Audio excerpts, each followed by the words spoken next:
Good evening. The Meet and Discuss Board meeting of the Amherst Area School District is held on Wednesday, November 10, 2021.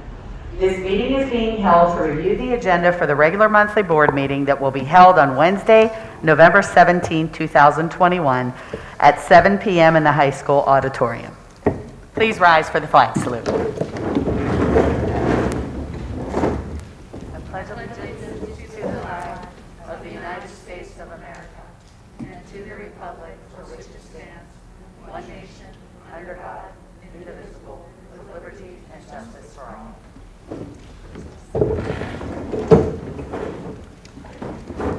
This meeting is being recorded for district purposes. It is or may be published in part or in its entirety on the district's website without the express permission of meeting participants. Can I have a roll call, please? Mr. Angus? Here. Mr. Campbell? Here. Mrs. Curtis?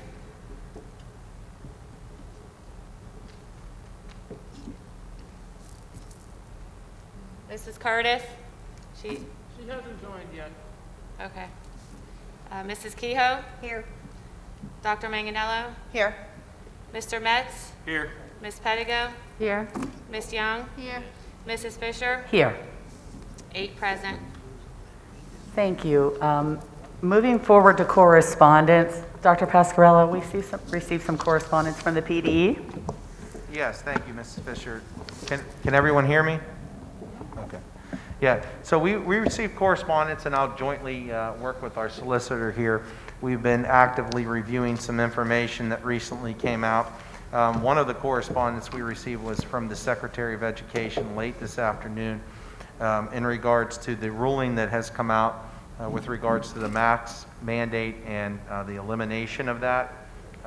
At this given point, our solicitor, and I don't want to speak for her, so she'll be able to jump in, has stated that until it is official that a stay is in order, then the mandate is in effect lifted that was overturned by the Commonwealth Court. So what that means, even though I did receive that correspondence from the Secretary of Ed saying to still implement the mask mandate, it is the solicitor's law firm's opinion that right now, until that appeal goes through, and it is not mandated. So at some point here, if tonight, preferably sooner than later, the Board of Education will have to make a decision if they want to change anything from our June vote, which I doubt, but they would have the opportunity to do that.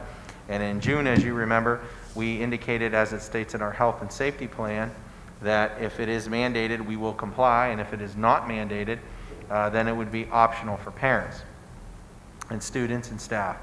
That being said, if in fact, as it was stated from the Secretary of Education, that a stay is in order and the mandate is reinstated, then we would be informing everyone that the mask mandate would be back in effect, because our health and safety plan does indicate that we will follow all mandates. So just try to recap that and repeat that so it's not confusing. At this given point, until we hear that there is a stay or another court order, we would be informing, or if we hear from our board differently, and that's up to any board member, could weigh in on that if they want to change from what we decided, or you decided, excuse me, in June, then we would be putting something out that says masks are optional until the courts put a stay, and in which case then we would have to send another letter out at that point saying the mandate is back and we have to follow that mandate. So that was kind of the correspondence. It all kind of happened very quickly, late this afternoon, and sometimes we don't get any or very little notice as compared to when these things come out. We're almost hearing it at the same time as everyone else. So Ms. Turnbull, if you had anything that you wanted to add to that? No, I think that's a fair summary. I mean, I think the Commonwealth Court's position is clear, and that was, their analysis is that the Department of Health didn't have the regulatory authority. They didn't go through the right rulemaking process with this.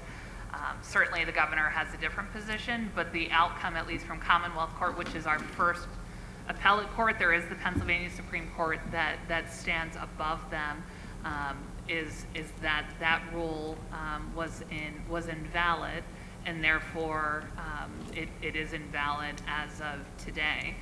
The procedural step that we're talking about now, this idea of a supersedious, it's a matter of a rule of appellate procedure. No rule has been cited.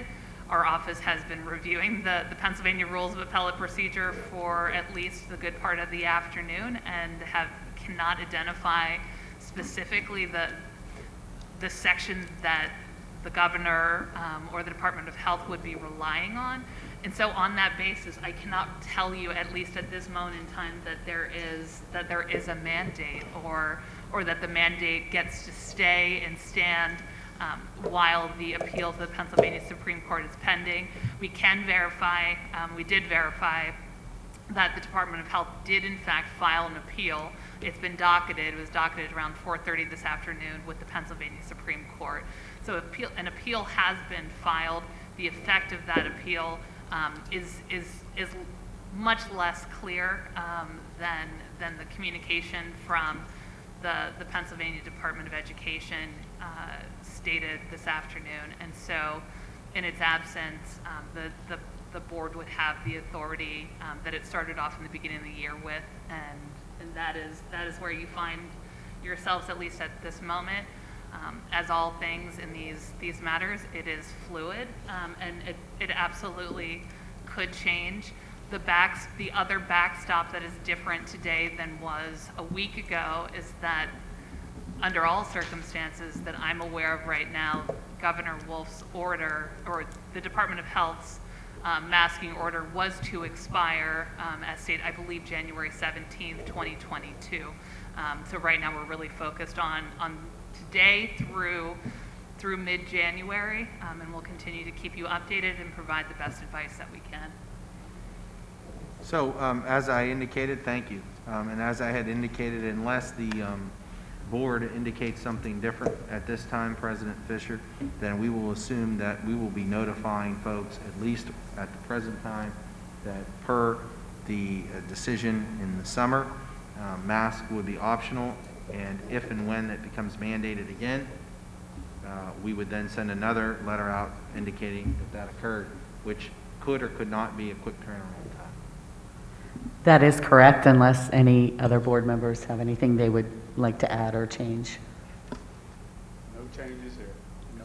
The only thing else I would add is just to make sure that it's clear that it is optional, and that means that anyone who feels comfortable wearing masks should continue to do so, and also that we understand that the quarantine rules, when folks are not masked or one is masked and one isn't, may affect the quarantining based upon vaccination, those things. We work through the health department with Mr. King when we run into those situations. So those rules are still in effect, to the best of my knowledge, as far as quarantining goes. And I just would say, as I said earlier, if you want your child to continue to be masked, or you yourself as an employee want to continue to mask, please feel free to do so. Thank you. Mrs. Miller, do we have any other correspondence this evening? Yes, we received a thank you note from Lachlan Memorial for the donation that the board approved of $5,250. Thank you.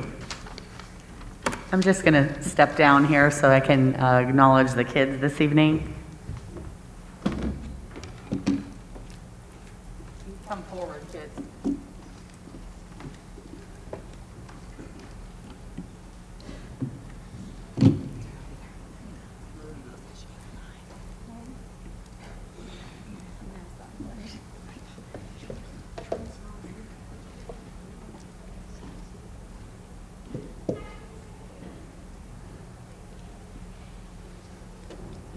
Set. Trent's on here? Oh, he's in the gym.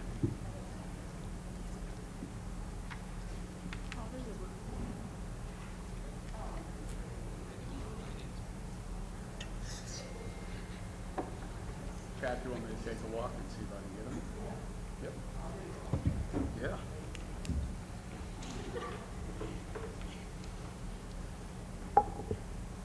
2021, can you hear me? Everybody? Okay. 2021 WPIAL Class AAA Section 4 All-Stars for Girls Volleyball. Ava Timmons, second team.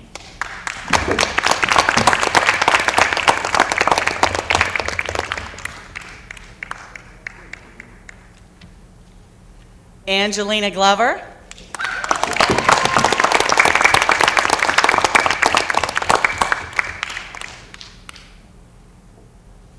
Annabella Horenko.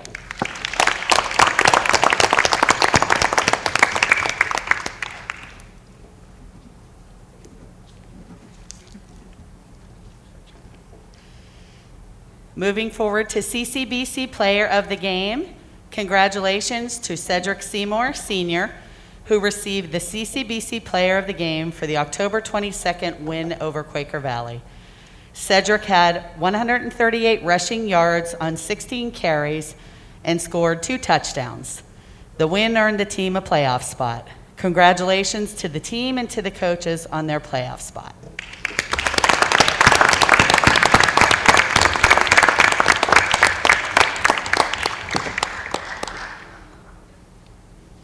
See if we can get Trent in here.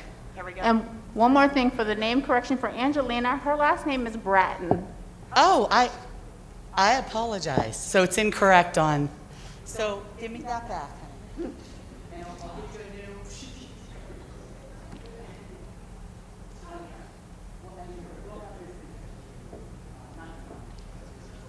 Yep. Her last name is Bratton. God bless you. Where is Trent? Jim, did you give me Trent's? I only have Angelina's left. Yeah, okay. We interrupted Trent at practice, so we'll apologize, Mr. Freed, for that. But 2021 WPIAL Class AAA High School Football, Trent McKnight, first team.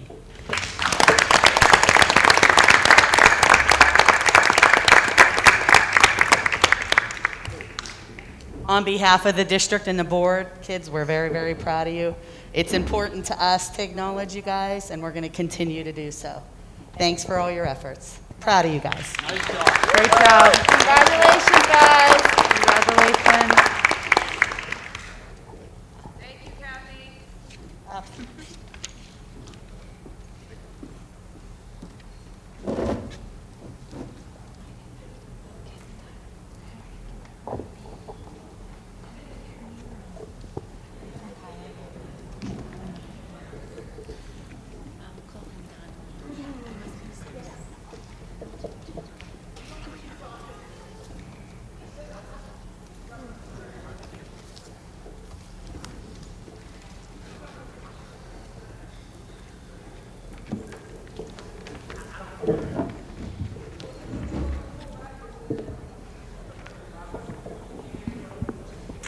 Okay, moving forward to presentations.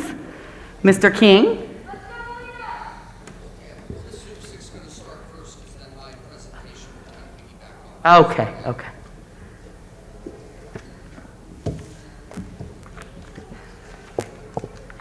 Good evening. Good evening. Can everybody hear me?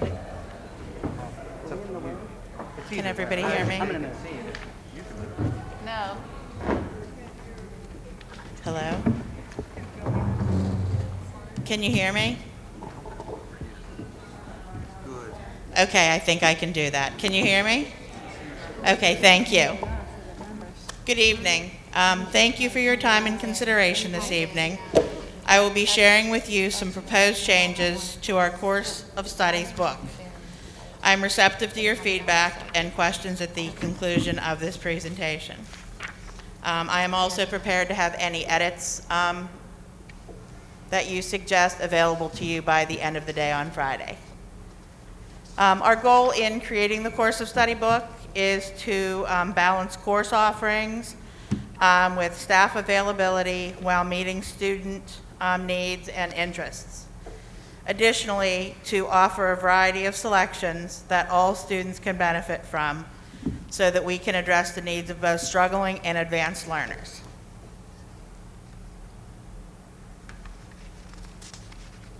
To begin with some general information, our total credits needed for graduation is 24.5. There was a previously approved reconfiguration of credits to allow students to accumulate the same number of credits towards graduation, but allowing them to pursue their own interests towards gathering those credits for graduation.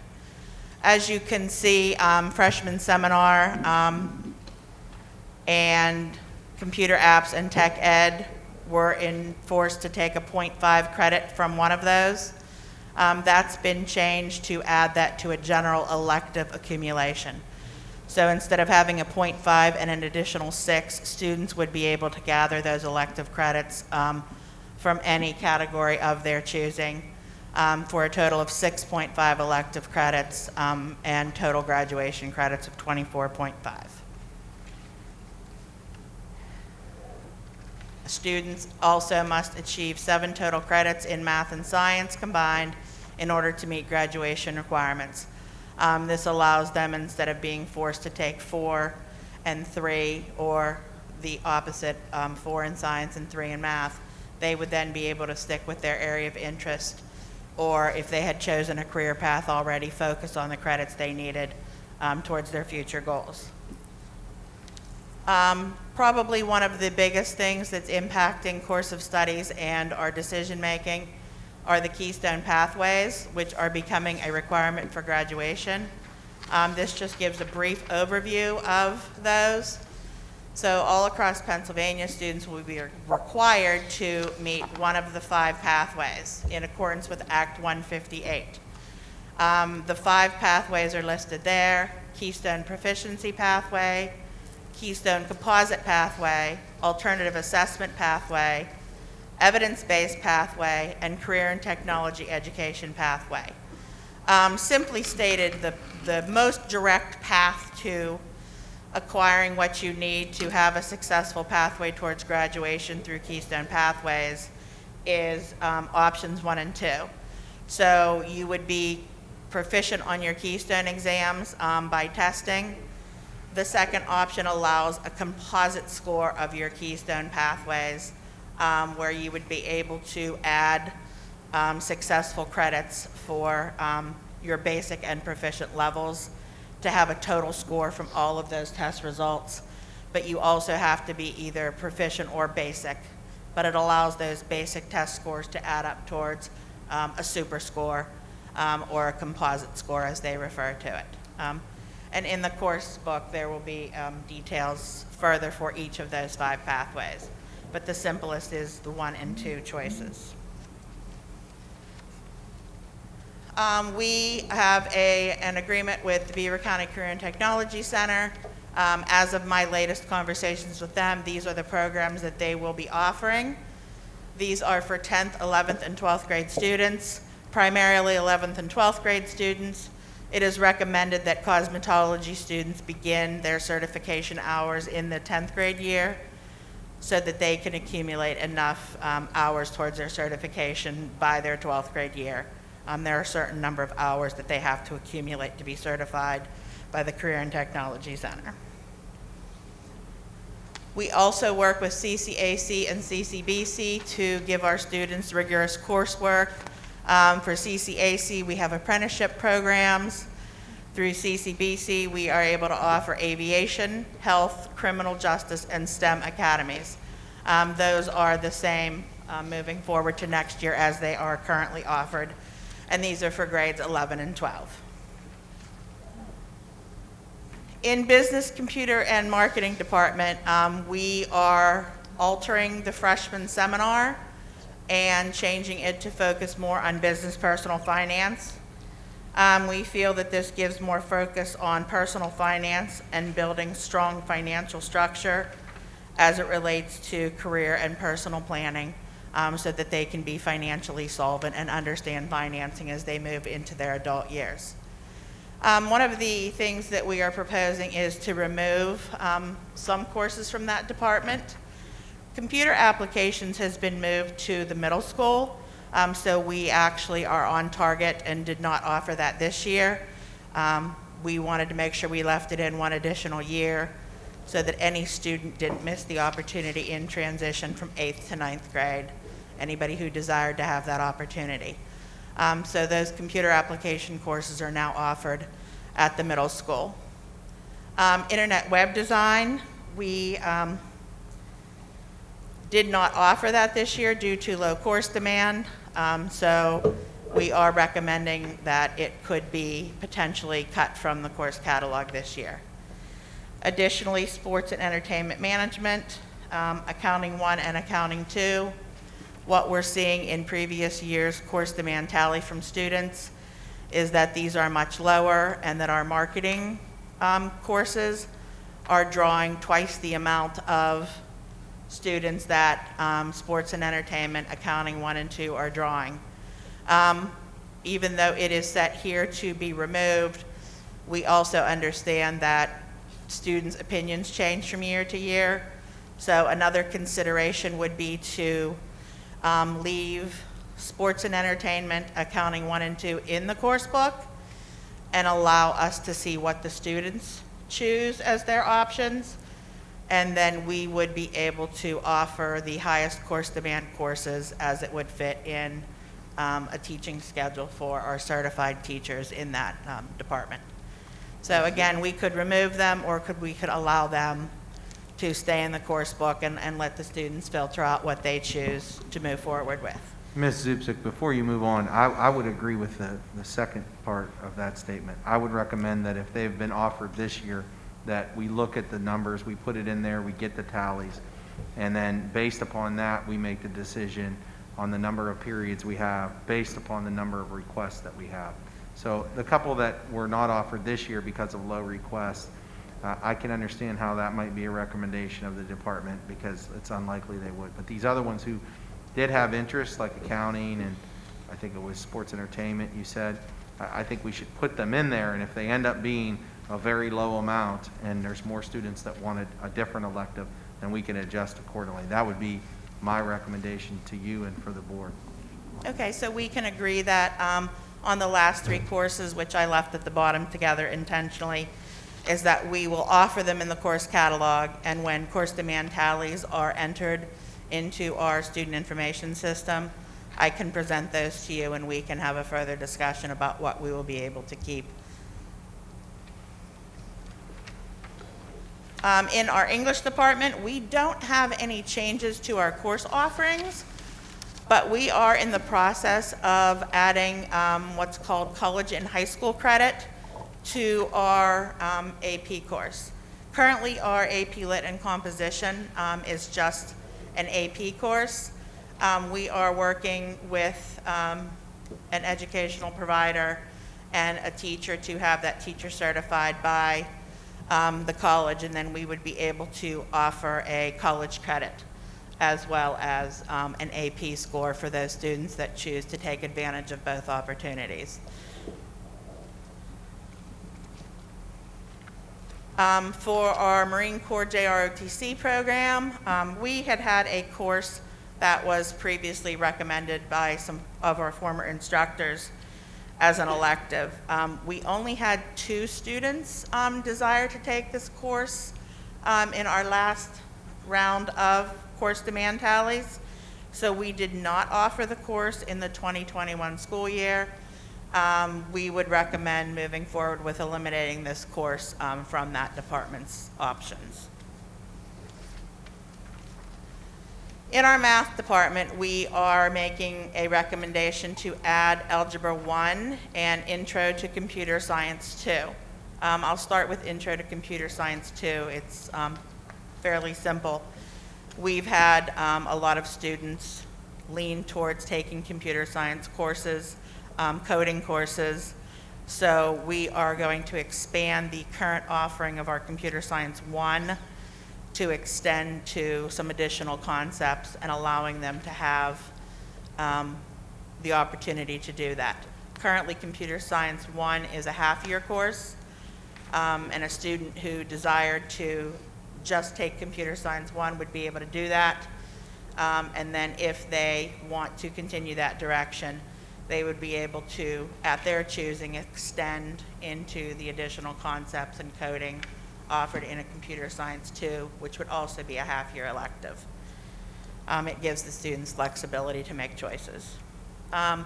For Algebra 1A, currently we are trying to support the efforts of our struggling learners in this area.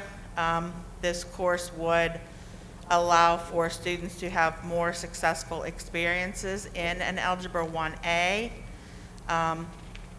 The Algebra 1 course, which is a trigger course for our Keystone exams, is fairly heavy in content and moves pretty quickly to have the students prepared for the Keystone exam, with the ultimate result being achieving the Keystone Pathway that we discussed earlier.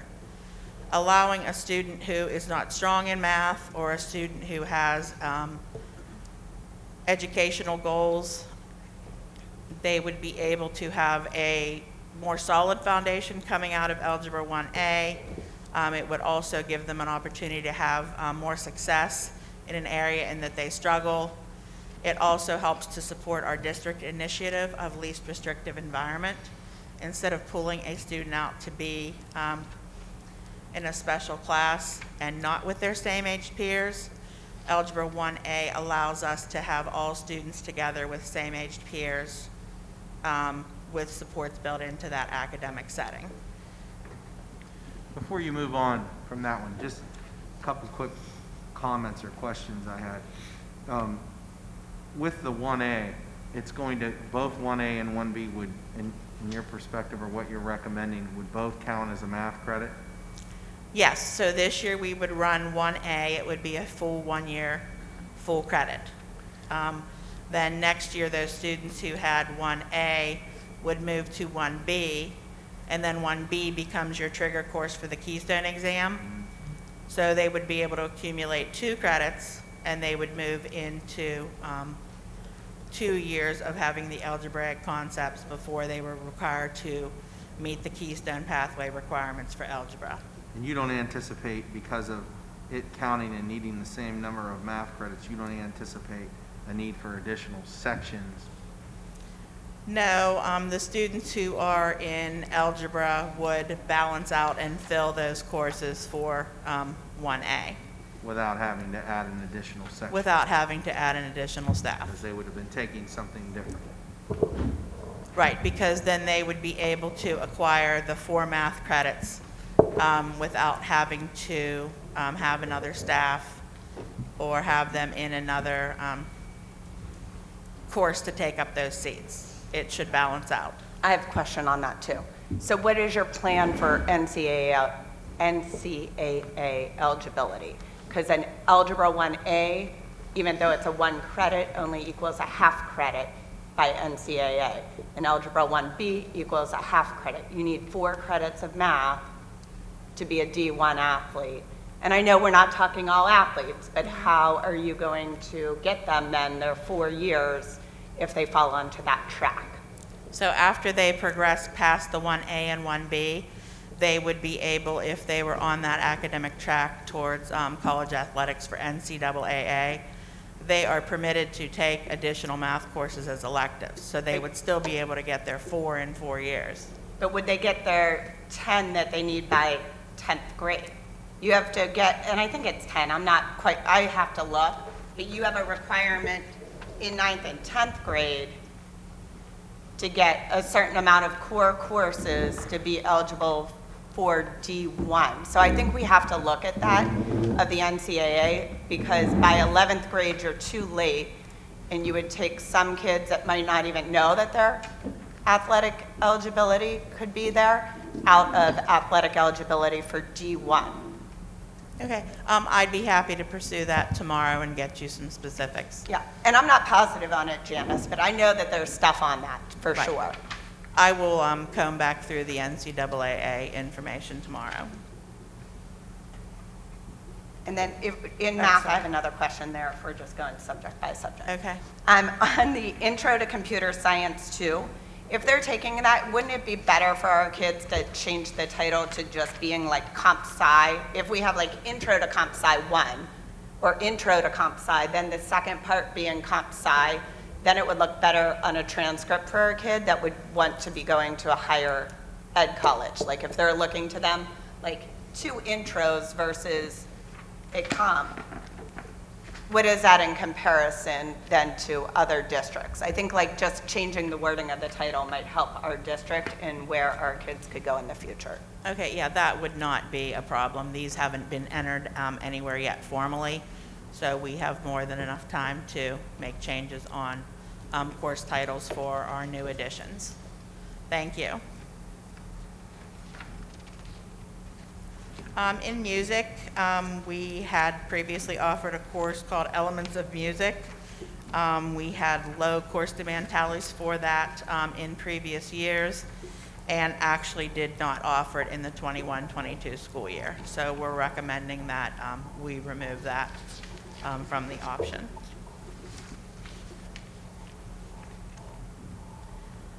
In science, we have made an alteration to the course description for this course. Specifically, it is important because it is adding earlier access to the AP Environmental Sciences. So now instead of limiting students in 11th and 12th grade to be able to take this course, we are allowing students to pursue advancement in 10th grade in this specific course, which gives them earlier access to the rigorous coursework, and if they are headed that direction as a career choice, it gives them earlier exposure to that information.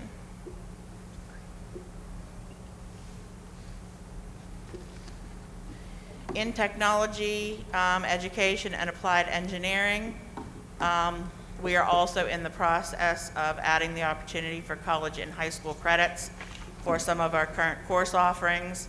Again, we are working with a local college to align our curriculum to be able to offer college credit to some of these courses. For engineering design, again, our course request tallies have been low over the last few years, so we would recommend potentially removing that. Transportation Technology 1 and 2 combined only had 5 course requests in the previous year, so we did not offer that course for the 21-22 school year. TSA 1, 2, and 3 had a combined course demand tally of 9 students. What the teachers did this year was they ran that parallel to the honors technology this year. The process is to align the curriculum from the former TSA courses to the honors technology courses. The benefit of that is moving towards the honors technology courses. It allows the students to have weighted courses instead of just a general elective credit. So that would help them with their grade point averages and taking an honors class moving forward in that area of interest for future plans or, college credits and college applications. I think that just needs to make sure, I think you just need to make sure that you communicate that clearly, that we're not, necessarily eliminating those, but yet they're going to be found inside this other course, which will actually give them more weight. Yes. Make sure that students know that and that the guidance office understands that. We also have a club for TSA, so students who did choose to move forward with competitions or some more individual projects, we would be able to support those individual interests through the club and activity.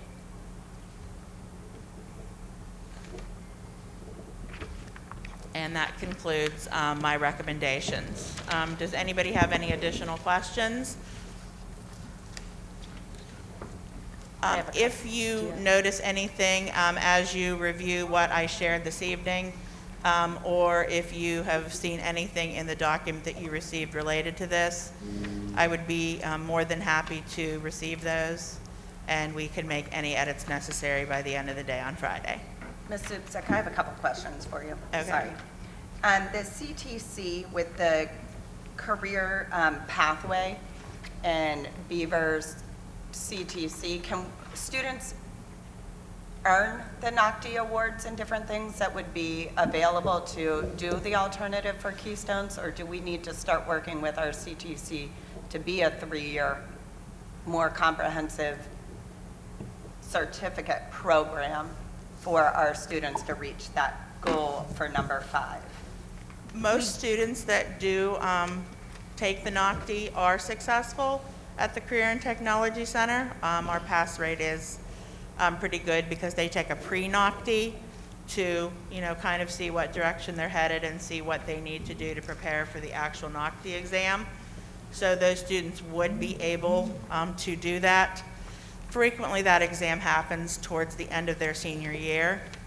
So where it is a pathway, still being able to take the Keystone exam, earlier in your academic career, then you wouldn't have to worry that you get to later in your senior year and would have to do an additional project to meet the Keystone Pathways. So yes, it exists, but the timing of it is a little bit later in their academic career, whereas the Keystones are generally a little earlier in their academic career. Thanks. And then in the business computer and marketing area, the personal finance course that you'll be adding, will that also be an alternative for kids to earn that as a math credit as well? And same with the accounting 1 and 2. I know that and I appreciate that your comment to keep those in the program of study, because I think seeing year to year where kids are is definitely a must. But I think that really comes down to a certification issue, that the staff member teaching it is certified under the business department and those credentials, whereas if it was being offered in the math department, it would be no question that it could be offered as a math credit. I believe in Chapter 4, it's been changed, though, that personal FI can be a math credit. It's up to the local districts. Okay, I'll review certifications with Mr. King tomorrow and Friday as well. Thank you. All Mrs. right. Fisher, Yes. I would just like to add a little bit to Dr. Maganella's question. And Ms. Zubczyk is right, we just completed pre-NOCDs at the CTC. NOCDs do occur later in the year.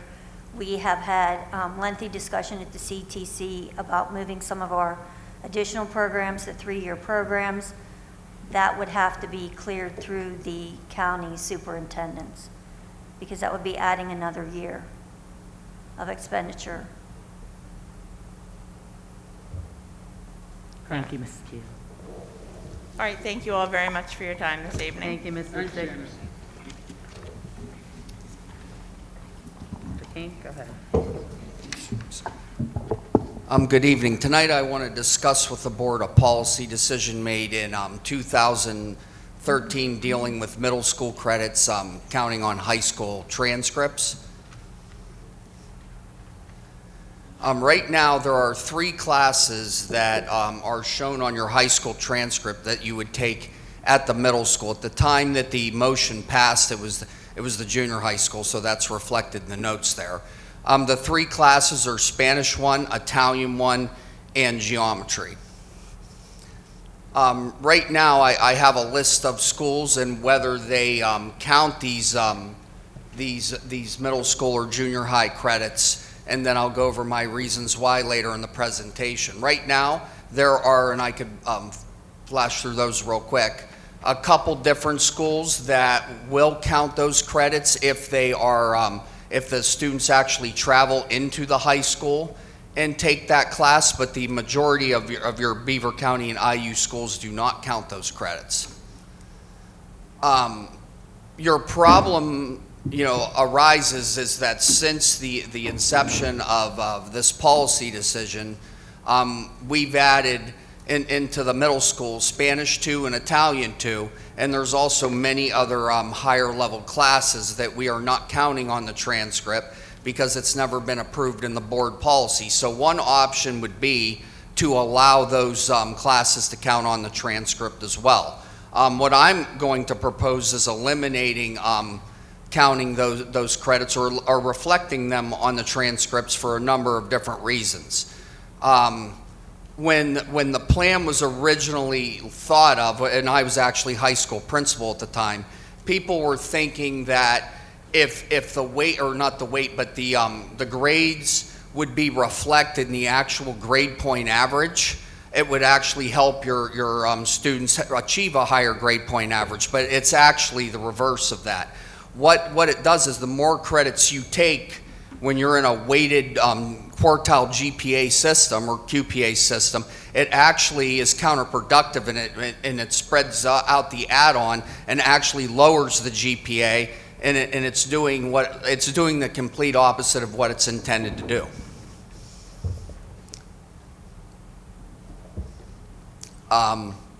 You could also, one argument would be is that, you have these higher level classes, why not give the students credit? You can still enter the curriculum silos and not give the credit on the transcript. So for example, if a student takes geometry in the middle school, they end up in calculus BC in 12th grade. They still have 4 math credits on their transcript, and then their highest level classes have the highest weight add-on. That geometry credit that would be counting on the transcript is it's not helping them. It just shows that they took geometry in the middle school, and it's reflected on the transcript. Also, most colleges do not count as a prerequisite. Many colleges have prerequisites for certain programs. If it's taken in the middle school, they do not recognize it. They only recognize credits taken in the high school.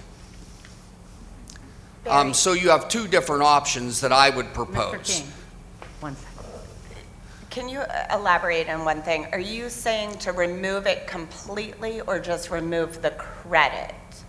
I would remove the credit. You remove the credit. I would remove the middle school classes off the transcript. You want to remove everything then? Yeah. So if I took 8th grade geometry, that would not be reflected on the transcript. Because basically... It does help NCAA eligibility for that. What's that? It does help NCAA eligibility. If you take a high school course, it counts for your eligibility. But at the same time, a student taking geometry in 8th grade would probably have 4 math credits. The way the eligibility for the NCAA works, it's 3 credits starting with Algebra 1 or higher. So it has to be Algebra 1, Algebra 2, geometry. A student taking geometry in 8th grade is then going to go to advanced Algebra 2, and then they're going to go to pre-calculus, calculus AB, calculus BC. So unless they go way off the path in that curriculum silo, I would think they'd still make the requirements. With the world languages and different things, I think that's could be an area of concern. So if you take the world languages in 8th grade, I agree 100% that it should not count in the QPA and should not impact, but just identifying a course as an 8th grade course on a transcript, those courses and there are some colleges that will take the world languages at the younger grades in 7th and 8th grade if you're taking them. And I would agree with that, because a lot of your higher end students, what they'll do, let's say they have Spanish 2, and then they'll go, Spanish 3 and 4, or they'll only go Spanish 3 in 9th grade. That happens so they can fit more dual enrollments and math credits. If the board decided to go that route, I would suggest that then if you're going to continue to show that they took those classes on the transcript, you're going to have to add Spanish 2 and Italian 2, because right now the policy, it says you're only going to take Spanish 1 and Italian 1. I would also add anybody that takes a 9th grade English course in acceleration You know, so that way that's reflected as well. You know, you can't show Spanish 1 on the transcript and not Spanish 2.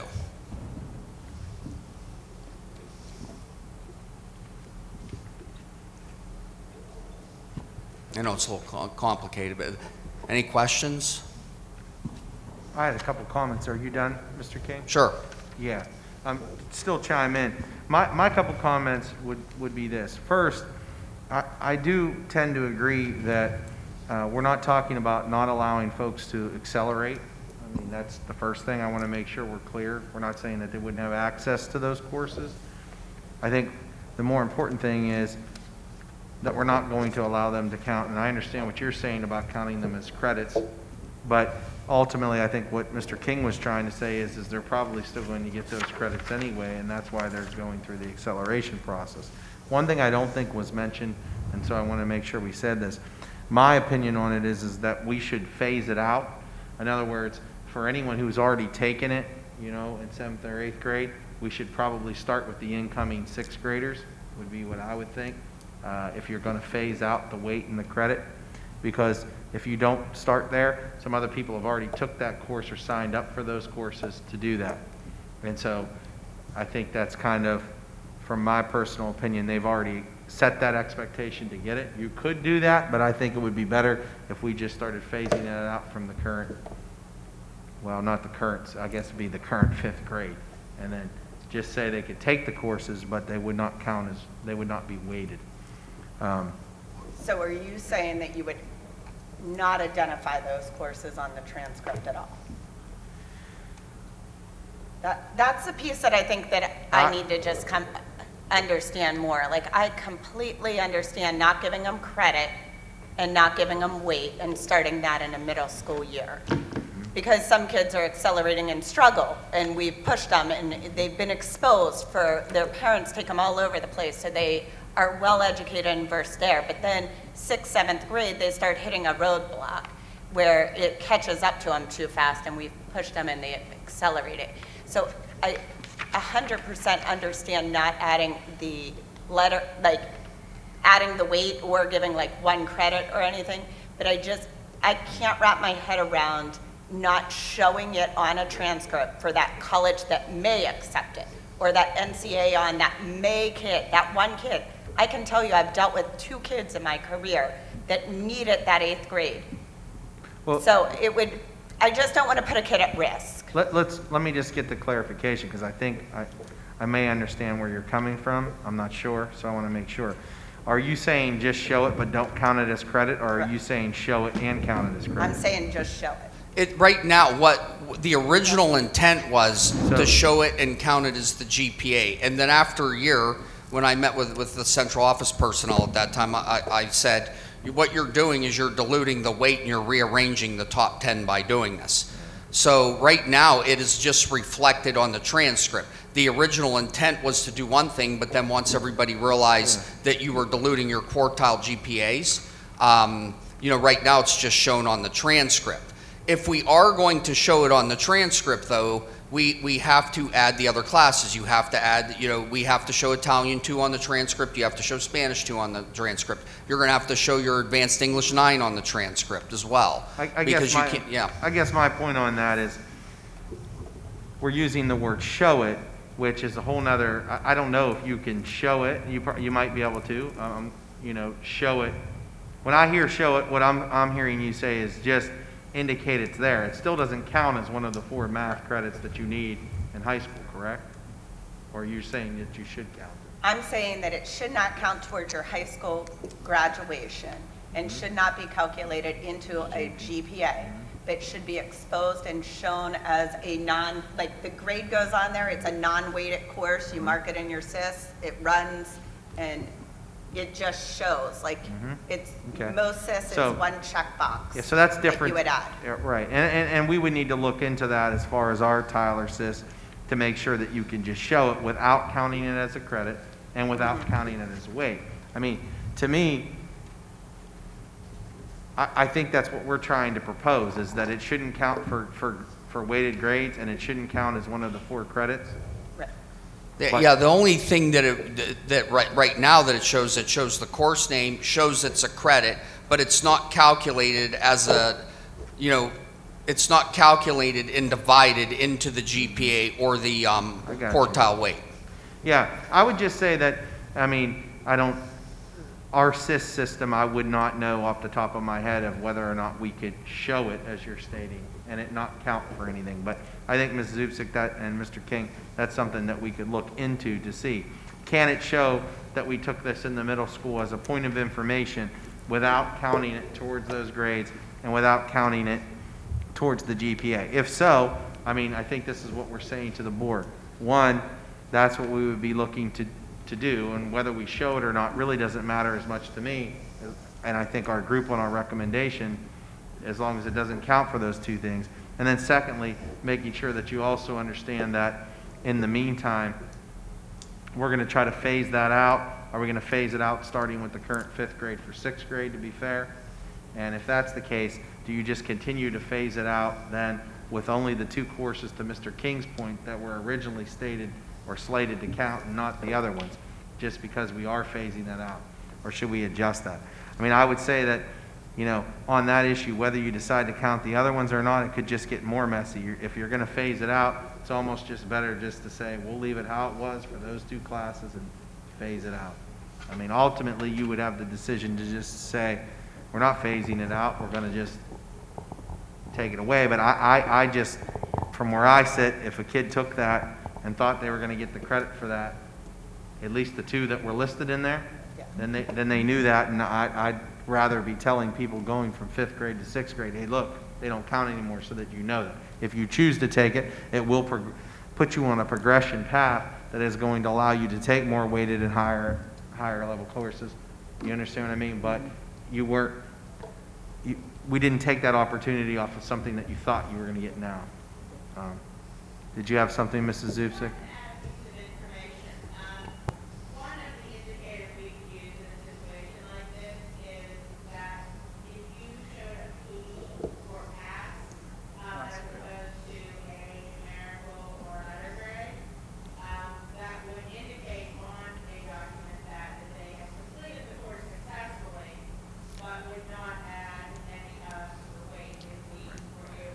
Yeah, but would that also, if you had a P, would it count as a credit though?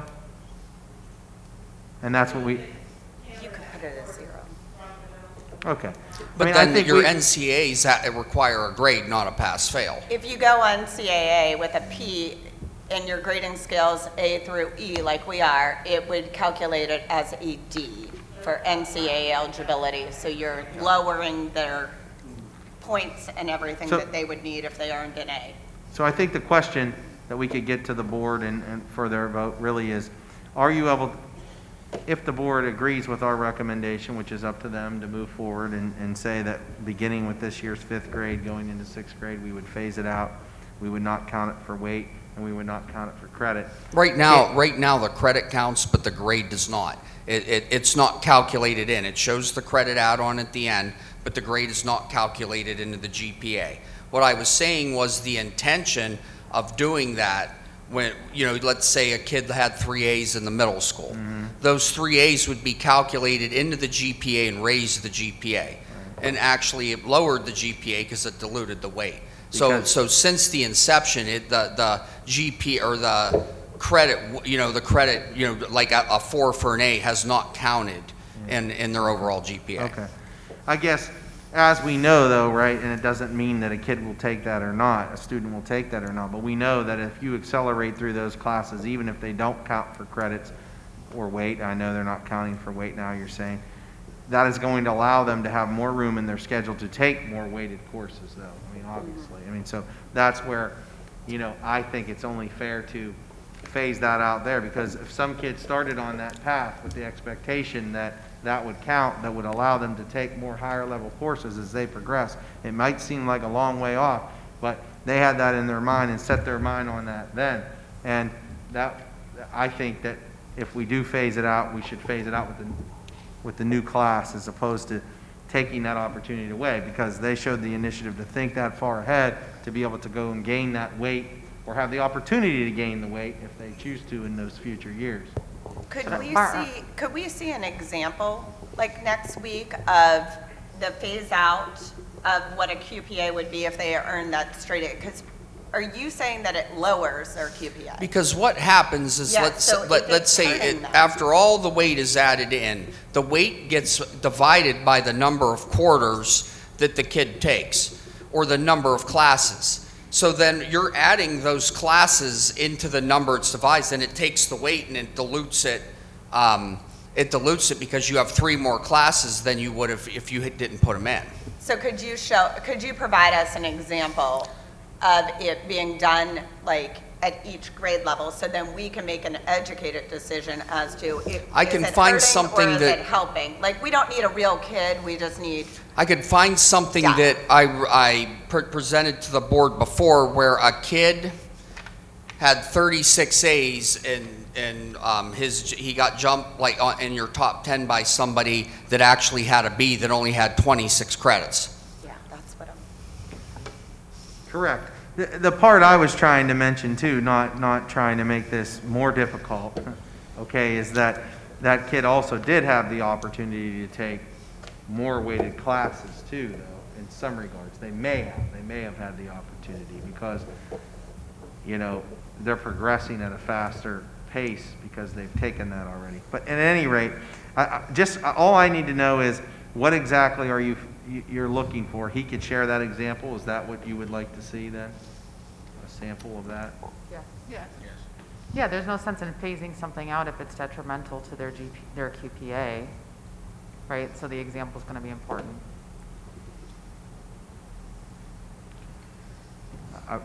Could you hear that? I could not. I'm sorry. That was muffled, Ms. Pedigo. I'm What's sorry. that? He could not hear. There's no sense in phasing something out, Dr. Pascarella, if it's detrimental to their grade overall, right? So if you look at the example and it is, then you should just call it. You're Well, saying phasing out, giving people I hear time. what he's saying, and he's saying in that example that he's going to share with you that it is detrimental. What I'm saying to you, though, is there could be a case where it is not detrimental, I Okay. believe. I think there could be a case where, because they took those classes now, it allowed them to take other classes that they Right. wouldn't before. And some of those other classes that they took in weight, they may get a B in it, but it's still weighted. You understand what I mean? Now, Yeah. as far as the top 10, he might be able to share that one example with you where that did not work out. Yeah. But there could be another example for just a student that decided to push themselves, and that B is worth more than an A in something else. Do you understand what I'm saying? Yes. And they had the opportunity to take more of them because they decided at a young age to accelerate themselves. Well, I think that's what we need to see, like one of your examples, one of this, so then we can I need to like visually see something personally to understand it, and I mean, I didn't have time to really calculate or understand it for at least myself. So you want to see a transcript that has the middle school classes on it. Yeah. Okay. We'll do our best to try to find an example that, and I'm You not. can make them up. And Like, as I it said, doesn't I'm- need to be a real Well, kid. we're It not- needs to be like Sure. what you're saying, like, okay, if they go up to these, like, I don't need a real kid. I just need personally, you guys can all speak too. But I just need to see some visual examples to make an informed decision. Okay, I can picture the situation now. And then I'll like, I actually have it in a Word document where I took it and broke it down, and I can send it out.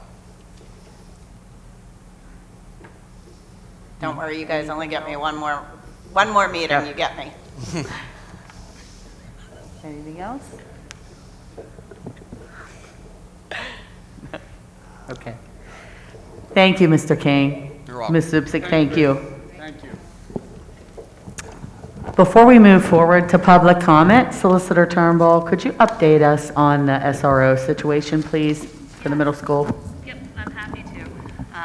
So over the last several months, the board has engaged. Can't Oh, hear you? How's that? Better?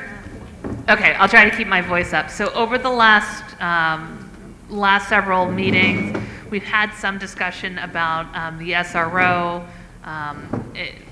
that's assigned to the middle school from Economy Borough. And after some back and forth with the borough, it became clear that the borough intended, at least for now, to discontinue the SRO program, which put the district in the position of trying to find another solution to that issue. We have been working on that truly through intergovernmental cooperation with both Economy Borough and another municipality within the school district.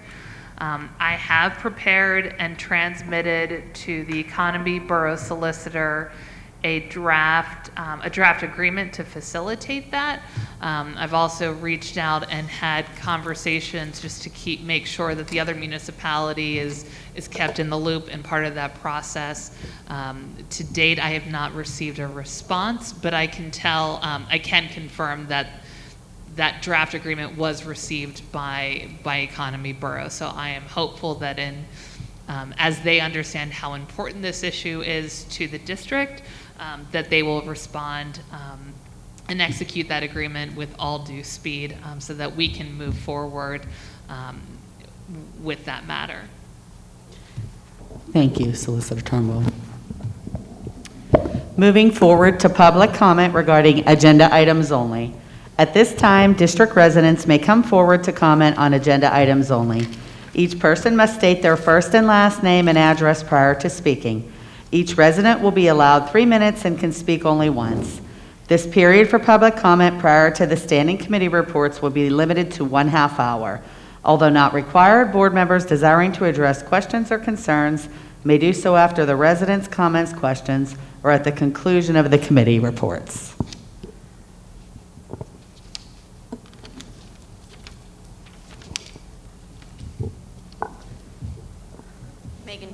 Economy Borough.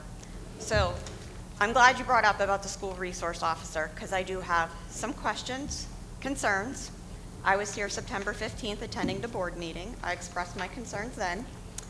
Following that week, I was told that there were 2 weapons found in that building, that a teacher was punched, and then also recently that there was a fight that occurred in the hallway that went on for a while before any adults were there. I know my concern is you have not enough adults in that building. No school resource officer, no metal detector. I don't want to hear metal detectors give a false sense of security. You have a metal detector here at the high school. My concerns, my oldest son, as you know, is here in the high school. I don't have concerns here. I think because there's adults here, many adults who I know who have stepped in, I've heard, and have been in situations. They go through the metal detector, I hear. No metal detector to middle school. If weapons are being found, I'm really upset over the situation there, and I want something done. Tonight on the news, Greensburg-Salem School District, you just heard it. A student brought a 9mm gun to school. Nobody knew anything about it. They thought he was under the influence of drugs. They just happened to do a check, and they found this 9mm gun. You guys did an announcement that you were going to do unannounced backpack checks, because I brought that up September 15th. Have you done unannounced backpack checks? We got a voicemail saying you guys were going to do them. Have they been done? No.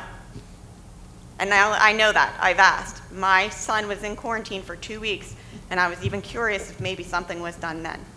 So I would like to know, what are you planning to do in the meanwhile? I would like to see a metal detector in there. You know, you go to an airport, you have to go through a metal detector. I'm not saying it's 100% effective, but I feel like something is better than nothing. Mrs. Magnelli, you can shake your head no, whatever, I don't care. You don't have a child in the middle school. For 3 years now, that school has been a hot mess. If something happens there, individually, all of you could be held reliable. I'm asking you to be proactive instead of reactive. Don't act like it can't happen here because it can happen anywhere. I believe we are trying to be proactive in working towards getting an SRO there, Megan. It's an unfortunate situation. I think we all feel we want to get somebody in there as soon as possible. Well, my understanding is that Officer Woods is not in there because he wouldn't wear a mask. He's vaccinated. You don't need a mask now, okay? We cannot discuss personnel, am I correct? I don't care. So maybe he made a comment in a heated situation and somebody got offended by it. Put your personal feelings aside. People get upset and they say things in heated moments, okay? That man is a stellar officer, and I know that he would take a bullet for any of those kids. He has This been is not a proactive. personal situation in regards to him. I don't think anybody is personally attacking It him. is. Well, That's your I'm not opinion. saying, well, you know what, Mrs. Fisher? Your comment about the last time about Economy Borough's motto about, yeah, Economy Borough really loves their children. Their motto is Economy Borough. I'm going to tell you, that really was upsetting and it was disgusting. What was upsetting about it? You're saying about Economy Borough loves their children. They do love their children. It's on their webpage, and I said I It love is. our children too. Yeah, but That- you said it snarky. I watched the meeting, and the way you said it was totally uncalled for. I disagree. Well, you and And I you are going could to call me disagree out on all that. you want.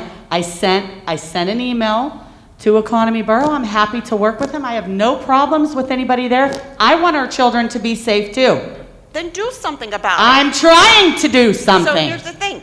I'm Put on a trying. metal detector. What would you Tell like me to do, Okay, Megan? So have you done unannounced backpack checks? I knew nothing about the backpack checks. We all got a voicemail. We are over your minutes. No, you're cutting me off Thank because you. I'm calling you out. I have a lot more to say too. I have You no wanna talk problem you about calling me out. I've transparency done with everything parents? I could to establish a relationship. Solicitor Turnbull, Dr. am I Pasquarelli. incorrect in saying that? You know, I helped to hire you, and one of the things that came in here that I said was my biggest concern was at middle school. The most important things to me are my kids' education and safety, and I should not have to worry about my children. I don't, like I said, I don't have issues here at the high school. My concern is at Step middle away school. from the microphone, thank you. So, that's all right. I'm not done. I'll be here. Remember that. It's on half the middle school. You know the middle flag.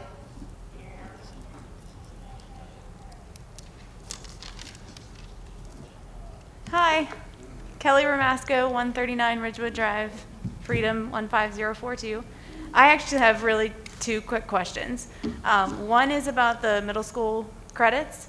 So I know you guys are going to talk about the GPA and figure all that out, but my question is, I know of a couple kids that have taken Spanish 1 and 2 at the middle school, and so I have called some colleges to see if those credits would count, because they need those requirements to become registered at that college, and they said only if they are on their transcript. So my question, I guess, because I was a little bit confused and maybe I missed something, if it's not in their weighted GPA, can it still be on their transcript so that they can get that eligibility towards college? Does that make sense? That's just to, do you want me to respond to that, Mrs. Fisher? Yes, please. What we were saying there is that there are some student information systems, I guess, that would allow it to show and not count it in and just show it. And that was kind of what we were talking about. We need to find out if our system could do that. And kind of what I was saying, just to clarify a point earlier, Mr. King was saying because it doesn't count when you put that number of not counting in there, it's actually dropping the people's GPA. Right. I get that, and he's right about that. That's one of the major reasons why we're doing that. My only point was not just because of GPA and everything like that. If a student took that just so that they had more opportunity, whether that affects their GPA or not, that allowed them to take those courses and allowed them to take different courses and more courses if they wanted to. And my only point is, I want to make sure that we also indicate to them that we're not discouraging them from doing that if they want to take more courses, if that makes sense. I mean, aside from the GPA. Some of them will benefit from that GPA, or could. I didn't do the math down to the decimal point or anything like that yet, but I'm just saying, if you take those and then you end up taking other courses that allow you to even get B's in those weighted courses, they could and potentially on the reverse side bring those up, even if it's diluted because that B is worth more. I mean, I didn't do the math problem all the way out. I'm just saying it could happen that way. So that was all. And I think what Dr. Maganello was saying is can we still show them? And to her point and your point, I don't think it hurts to show them if it doesn't count, as long as everyone understands that when they're figuring it out, that, that could be noted. And I'm not 100% sure our SIS system could do that, but I'm assuming it should be something that should be able to be done. So I know Ms. Zubcik will work on trying to find that out. Can we check with a couple colleges? I mean, we can't check with a bunch of them, but if there's a way that we can get that on there, if for some reason Tyler cannot show that, if there's a way that we can show that somewhere, so that they do have credit for that, because otherwise they've taken it, as to your point, if they've already taken it, they can't really take it again. Do you know what I mean? So now they're gonna be kind of stuck when they go to apply for college. So is there a way to also find that out? Yeah, I mean, I think that we could ask Ms. Zubcic to call a couple colleges. I guess kind of what Mr. King was saying and we were saying, it's not 100% foolproof, but because you might take those couple classes and then realize, oh, I want to go into something else and take more classes. So you want to know if by chance you change your mind, which can happen, that I'm more interested in taking all of these so-and-so classes instead of these ones that I originally took. Will those count? Well, they won't count for credit. And if we're saying they're not going to count for credit, then most likely, other than the NCAA issue, if you end up taking 4 credits of that because you're going to need that to graduate, that would probably be enough for the college. But at any point, just so I understand what question you're asking for us to look into, you're saying if it can't show on the transcript, is there a way to still let them know about it? Is that what you're asking? I think it would be most relevant for the foreign languages. So most of the kids that take the advanced math classes, Right. like you said, they're probably going to take Yes. 4 math classes anyway and become eligible. But in the foreign languages, they may be done after 2 years and be eligible for college. I But got then if that's not on their transcript, It's a good example. now they have to take Spanish 3 and Spanish 4 instead of maybe taking something in their area of interest. That was just kind of my question on that end of it. Kelly, whenever you called, now you said you spoke with colleges? Yes. So when you spoke to them, was the grade important? No. So so the pass-fail thing, idea behind it, to just put it so it doesn't add into the credits and things along those lines, as long as it was on there. Except for the NCAA eligibility, depending on how that pass would relate into the GPA, that would then play a role into it. So I think it is very complicated, so I can see why, there's a lot of discussion around it. I just had my son, who's at Washington and Jefferson, take a course pass-fail literally this week. And pass-fail will not affect his GPA, according to his administration. So they told him it was better to take it pass-fail because it will not affect your GPA. At the college level. Correct, at the college level. So So that's possibly, that's the route he's taking for a course that he's in. right.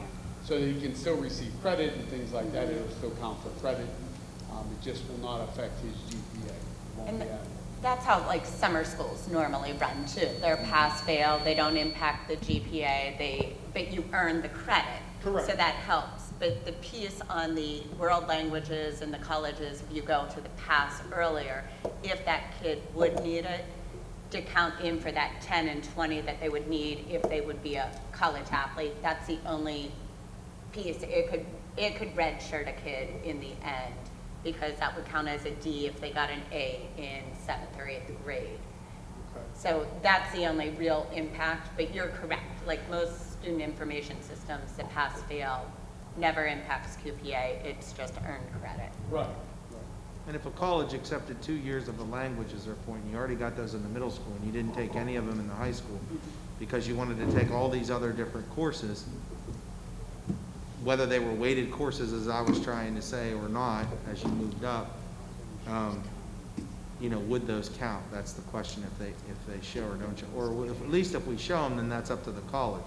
So you'd have to kind of make that decision as an individual and as a student, whether or not these colleges you want to go to would accept those in the middle school.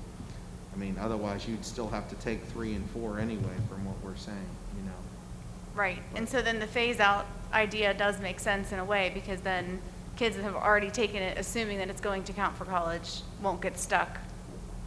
I really don't know what they would do at that point. I guess they would just take Spanish 3 and Spanish 4, or, whatever, to get those 2 college credits. Well, I thought the idea was that we were going to continue to let the 7th and 8th graders move forward with the current policy. That's what then Dr. if we Pasquale. chose to make a change or however, it It'd be would the really fifth grade. impact the incoming students coming in, right? Right. I think that's And what just you as had long mentioned. as they had that knowledge was my point. Yeah, And what I was trying to say is if the kids took the 1 and 2 now at the middle school and they thought that that would count, and then that would open up for whatever they wanted to take, I mean, we should let the new group know it won't. And then maybe they would take something different at the middle school, or maybe they wouldn't. I'm not sure. But I just think that information, knowing that ahead of time when you're scheduling is only fair. That was my point, I guess, I was trying to make. Yeah, I think that makes sense. So that was just my question. If we could maybe find that out, that'd be great. I do have one more, though. I'm sorry. So for this, I'm sorry.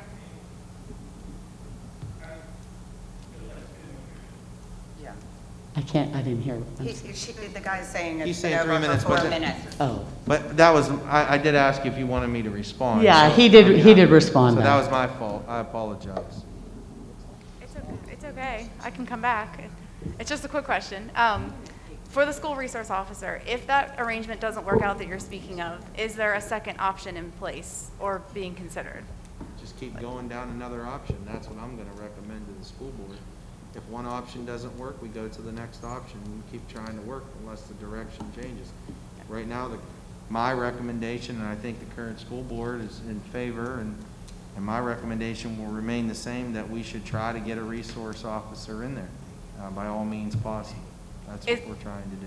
Is there another option, though, past working with a different borough, I guess is my question? Like, what would Yeah, the there's next- other options that you Okay. could consider. There's multiple other boroughs. If it didn't work out with one borough, that didn't work out, you know, it might be a little more costly, but you could look at school police officers and those things, which have a whole different thing. I'd rather keep it this way. From my recommendation, I think it's a safer way to go about it. Plus, we have some grant funding that we secured over the years, every couple of years. So, I mean, that's the first thing. And we're trying to work as fast as we possibly can to make that happen. Okay, thank you. Thank you. Thanks, Joe.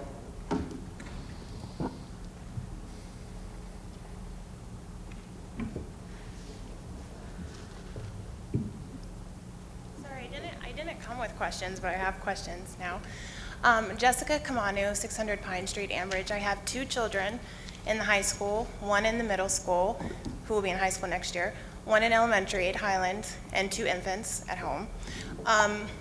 I guess my first question, my daughter in the middle school, she talks about fights sometimes. I guess I just never realized the severity. Were there weapons found in the school? I didn't know, and I'm just curious if there were.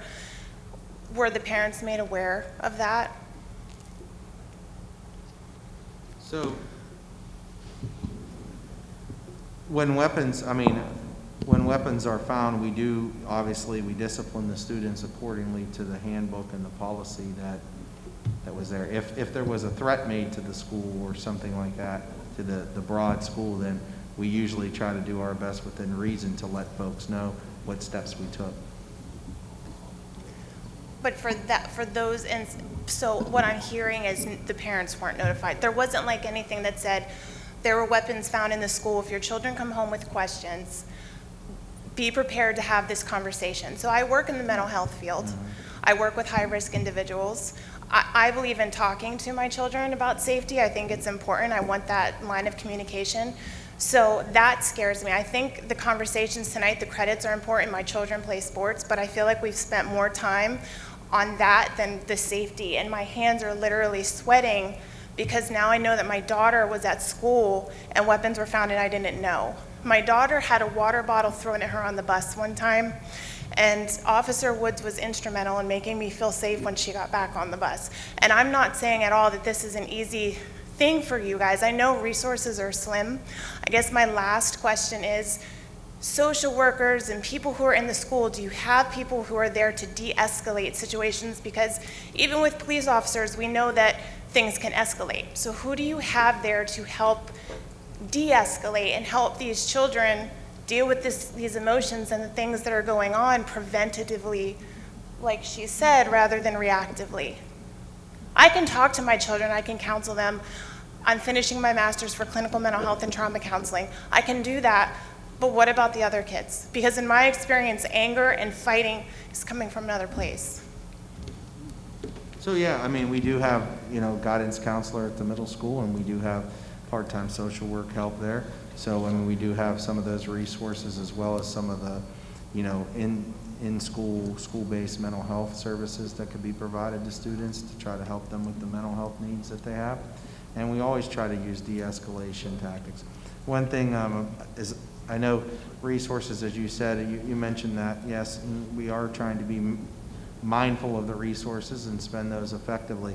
That being said, I mean, I just want to be clear, I didn't hear you say this, but just so I'm clear on it, we're trying to fill the resource officer as fast as we can. That's our goal is, not to save resources on that. We're trying to utilize that, and everybody up here agrees with that. We're trying to move forward. I don't know if that's what you meant or anything. No, I just just mean, was clarifying. I always feel like there's not enough help, even in my field. So I'm not saying it's easy for you guys to find the answer, but I guess as a parent, and again, emotions get high, fear, it makes me afraid that my daughter was at school and I didn't know weapons were there. That's the biggest thing that I'll take away from this meeting. Can we give an idea of the weapons that were found?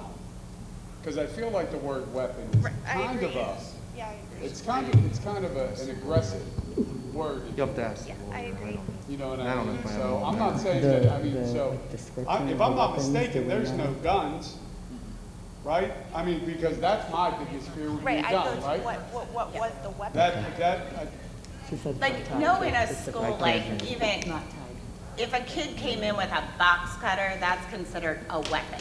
Different, like, little things that you wouldn't even consider at your house in school is considered a well, I weapon. think that's where the problem. So that's the hard thing is, there could be a kid that has a big fish hook on his hat that is like normal decoration that's walking around, but if it's long enough, they have to charge him with a weapon.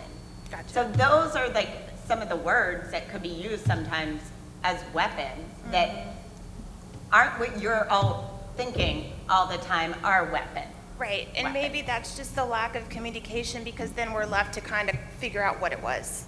You know what I mean? But I hear what you're saying. So, and the word is aggressive. Megan, are we allowed to say what's going on? I think, so I think we can refer to like categories or items, just not tied to any specific student. Well, I mean, no, and you, right. right, I mean. No, you right. understand. Yeah, no, that's. Yeah, want to reassure. But I appreciate it. Jessica, before you, I did want to mention, I know you mentioned Trent, I know you mentioned your kids I know your boys too, they're in the high school. Next Wednesday, I know you mentioned about mental health. We are having a presentation from the Beaver County Youth Ambassador Program. Okay. Embracing, talking about mental health, having the students see a presentation. Susan will be in the building, so. Like in the school for the students. Is that what you're Yes. saying? That's great. Yes. That's great. Yes. Thank you. Uh-huh.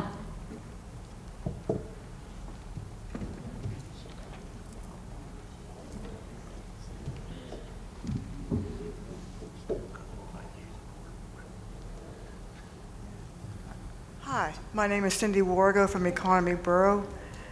To start off with, I wish on your those screens that the lady and the gentleman had for to propose in the courses, I wish that would have been put in to the agenda that we could have all seen and take home with us so that we could look at that and see what's being proposed. That would be very helpful in order for the parents to know that. Second is, I'm glad I went to school when I did, because if it's this complicated now to get into college, holy heck. It wasn't this complicated when I was back going in. I can't get over that. My question is, does this school district offer college courses credits? I know I haven't heard anything mentioned tonight in regards to college courses credits, whereas a kid can go to a college during his school year, during his school day, and get credit for that. And it would go towards his accreditation to my granddaughter in Ohio. She got enough credits in her 3 years in high school to get her first semester of college free. And I know there are some schools in Pennsylvania that does that also. Is Ambridge one of them where the kids can go and to the college to get courses, to take courses? And Ms. Zubczyk could give you the exact specific of all of them, but we do offer that. More so, we offer college and the high school, meaning we have our teachers approved by the college and universities, local ones, that approve our courses, and they earn credits on a transcript here. So they take it in their actual class here in Amherst. So you're saying that they go and get accredited courses here, teachers, that would be accredited course, they would be credits acceptable to colleges in Pennsylvania? Any state college in Pennsylvania? Well, so what I'm saying to you is that on any one of those, you have to decide which institution you're applying for and see if they would accept them and how they would accept them based upon the program. But most all of them usually get accepted in one way or another, but I couldn't say for sure. That you'd have to look into that. Ms. Zubczyk has, she, I can give some examples. Some of our courses, we have a cooperative agreement with Pitt as an example, where our teachers are accredited through Pitt to teach a course here. That student would receive a credit from the University of Pittsburgh. Okay. If the student attended the University of Pittsburgh, then they would get that official credit on their Pitt transcript when they attended there for college. If they chose to attend another college or university, that college would have to decide if they took the Pitt credit as a science credit, for example, or if they took it as a general education credit or electives. Your bigger colleges and universities generally are accepted by many more, but we also offer college credits through UCBC, DCAT, and we're working with cooperative agreements for at least 2 other colleges and universities now. I just know that some school districts, they can go like the Slippery Rock, Edinburgh, Indiana, those kind of colleges, and Pitt, I don't know about Penn State, but they will be acceptable, and they're being taught. I don't know whether it's virtual. My one grandson in Bowling Green, Ohio, he goes from his high school class, he goes a half a day, then his other half a day he goes to Bowling Green University for courses. And he gets the credits for that will, he can go to any state college, Ohio State College, and they will be accepted. And what we do here is we have our teachers accredited at that university. But They're setting the kids for the college. that doesn't necessarily mean that they would have to go to Pitt in order to be acceptable. It's up to each individual college and university what they accept and how they accept it. So if they went to Pitt, it would definitely transfer as, for example, if you took a chemistry class, it would transfer as a chemistry credit to Pitt. But Penn State has a choice whether they want to accept that as a chemistry credit or as an elective credit. but they do accept the credit. They accept it as something. Correct. They earn do the accept college the credit. So another school that's out there does accept the credit. It's just where they attach the credit to. Okay, because I know there's a program, I just don't know the name of it or anything like that, but I know it's there, and I think if we don't have that here, that's hurting our kids. Sure, absolutely. Because, that's free to them. Right. They don't have to pay for that first year in college. Yeah, I mean, we definitely have something in place. It's not similar to what you're dealing with in Ohio. But again, we have that same type of a situation here. We just do it within our own building. Is there anything that, I can't think of the name of the program, I know Pennsylvania Dual has it. enrollment. Excuse me? It's called dual enrollment. Okay, does the school have to, does Amherst have to apply to that, or how does that work then? That's what they have. So the district has dual enrollment with these colleges, and then the colleges have articulation agreements with other colleges to see if the grades will transfer from one place to another. So students are in our school right now earning college credit. We just call it college in the high school. So then they can just stay in school, take their classes here, but they're earning Amherst credit and they're earning whichever college, so it might be Pitt for math, it might be the community college for another one. You pick and choose based on your curriculum of the school and where it best fits, but there's lots of opportunities for our kids to earn college and high school credits similar to Ohio. I think what what you're referencing, Cindy, in Ohio is a state program that encourages children to stay in the state. So they have an agreement for all of these Ohio universities to accept that as they're taking it in high school. It's like a state thing because they're trying to keep their kid, there's like a brain drain, right? We don't want our kids to leave their hometowns, we want them to stay. But I can tell you, my daughter is a junior and she goes to CCBC Healthcare Academy because she wants to be a doctor, and we've been really pleased with it.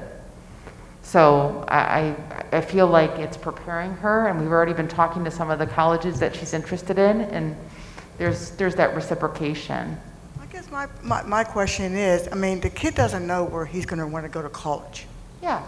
And this way, if there's a program like you're talking about, the dual, I'm sorry. Enrollment. Okay, that should be, no matter what courses the child would take, it would apply to any college that he wanted to go to and be accepted. That's not to a particular pit or wherever, but it would apply to any state school that he would like to go to. Yeah, that's a state thing. Ms. Zupsik, maybe we can refer Cindy for her grandson to talk to. What grade is he in, Cindy? Oh, he's got a long way to go. He's in 6th grade. Okay. Oh, I was going to say we could maybe get you some information. Well, Ms. Scaletta at the middle school. I'm just saying for any child.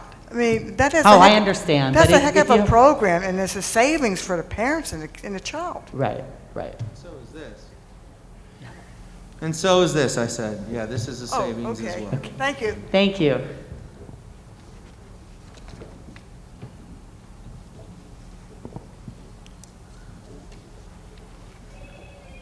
Hello, I'm Isaac Elias, Economy. So one thing that I'd like to encourage people to do that I've done is send a formal right-to-know request to Economy Borough, requesting all communications that have happened within the borough about this decision.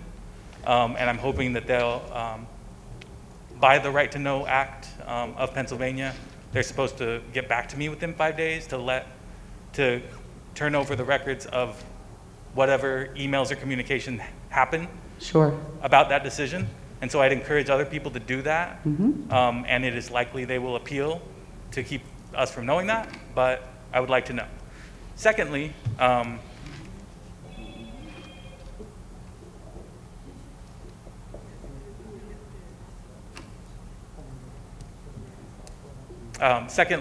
go ahead, sir. I'm sorry. I was just asking about my email.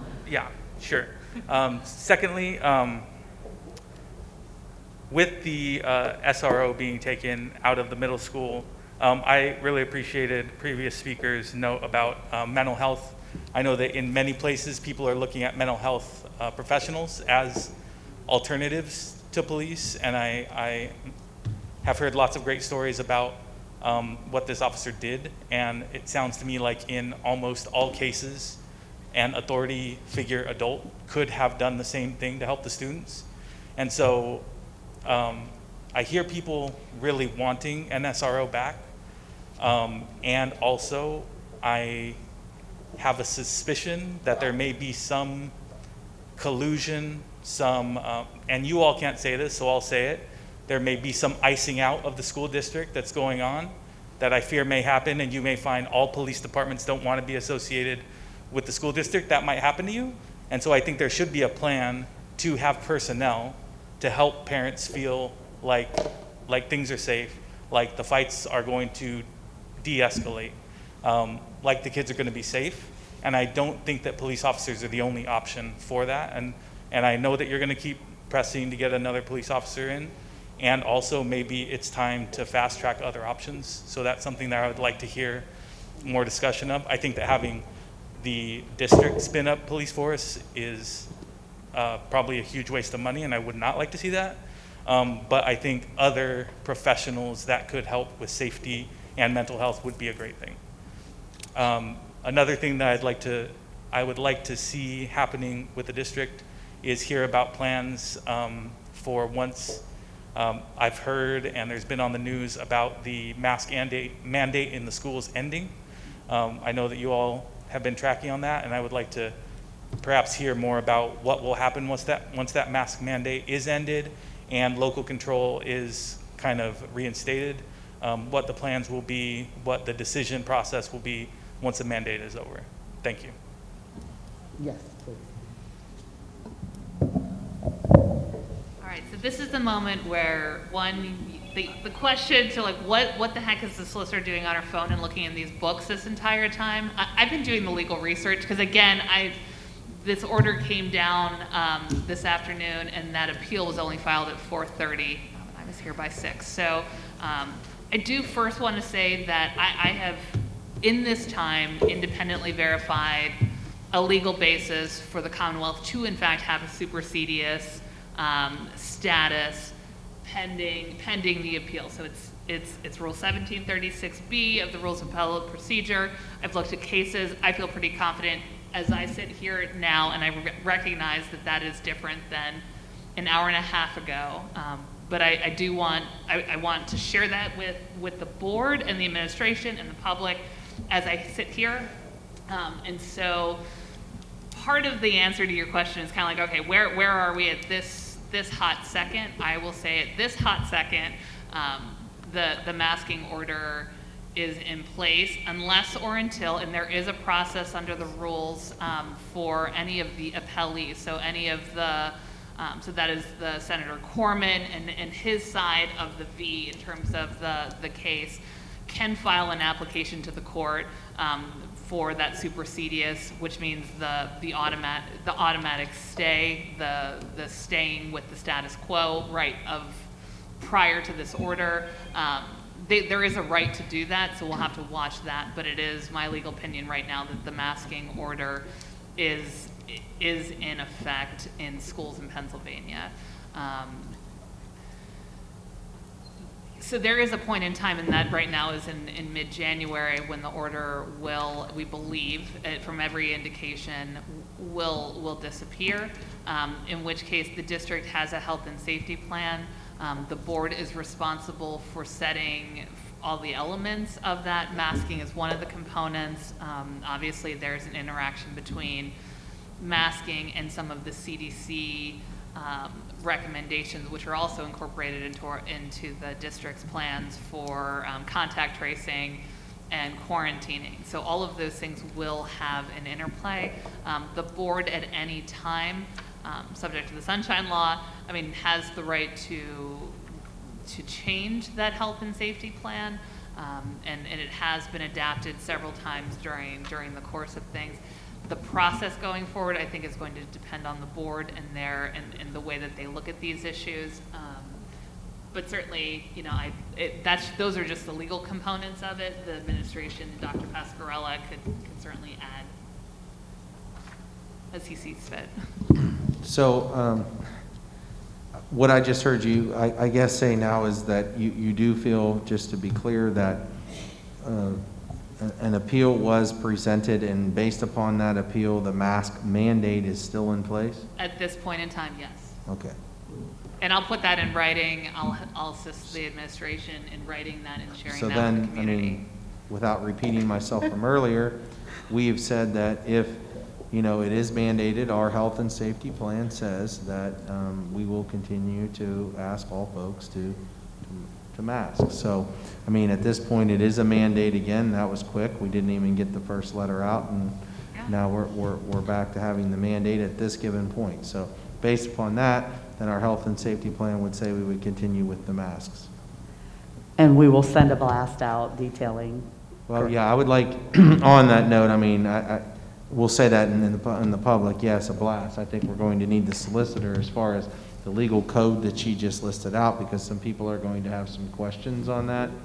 And, you know, if it's determined that it is in fact a mandate based upon that piece of the code, then we need to make sure that's included in the blast for those folks that are, you know, looking for that. Not looking for it, but that will question that. Sure. And I think I would need that from you. So we could work on that after and get it out. Sir, in response to your other question and information in regards to Economy Borough, I did not read last time I was here, but just for public information, Just so you know, I sent an email on Monday, October 11th to the president of council and to the borough manager. And actually, I'll be transparent, I spelled the president's name wrong accidentally in the email address, not in the letter. So I sent another email to Mr. Kunkel asking him to forward it to him, and he did send me back that he did. But just for transparency, and I'm not reading this to cause drama, and I'm not blaming Economy Borough, I think we're all trying to work together. They don't have an officer to give us, is what they're telling us. But just so you know, I did communicate, and I'll read it and share it for everybody here. Good evening, Mr. Marone. Dr. Pascarella met with Chief O'Brien this past week in regards to the SRO position at the middle school. He mentioned he was given the directive from council to suggest a meeting between myself, Dr. Pascarella, Mr. Kunkel, and you to discuss the future of the SRO position. I did receive an inquiry from some concerned Economy Borough residents suggesting a meeting with your entire council for discussion regarding the position. If this would be an acceptable solution, please let me know and we can try to coordinate. If that is not sufficient, please return email a few dates and times that will work for you and Mr. Kunkel at another time. I can be reached by my email and cell if you have any questions. Thank you.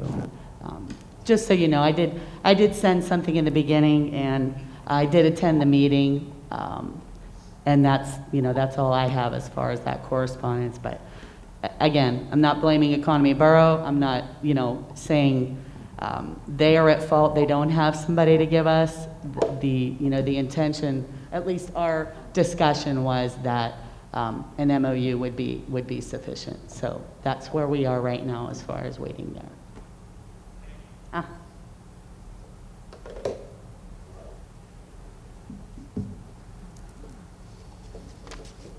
Good evening, John Kerper, 1300 Adams.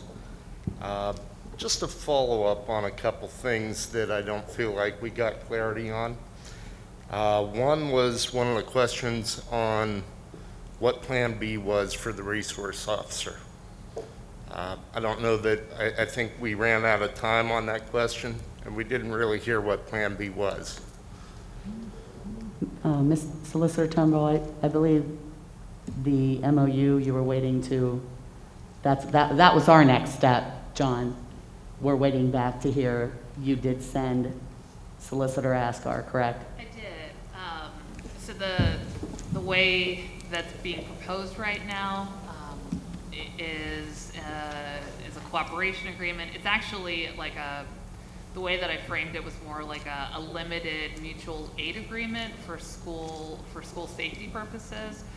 That would allow for another municipality's police officer to come and operate within the jurisdictional limits of Economy Borough. That is something, these mutual aid agreements occur.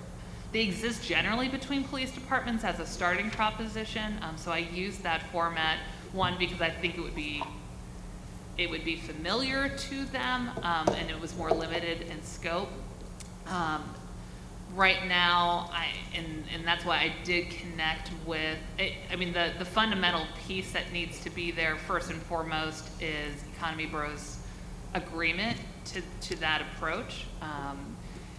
There is the secondary party, though, is the other municipality. So, right now we've identified and we've provisionally identified and communicated with this other municipality. They have provisionally agreed that they have someone to send.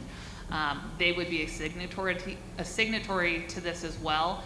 I would think that a secondary approach, if this doesn't work, is another member municipality within the school district, or even if necessary, another neighboring municipality, even outside of the jurisdictional limits of the district. I think and having this format prepared and vetted, I think that would be a very quick secondary approach, is finding another, if it's not municipality A, trying to find B, C, D, or E who is more interested, and I know enough of why that is attractive to municipalities, to try to sell that to someone else if we need to.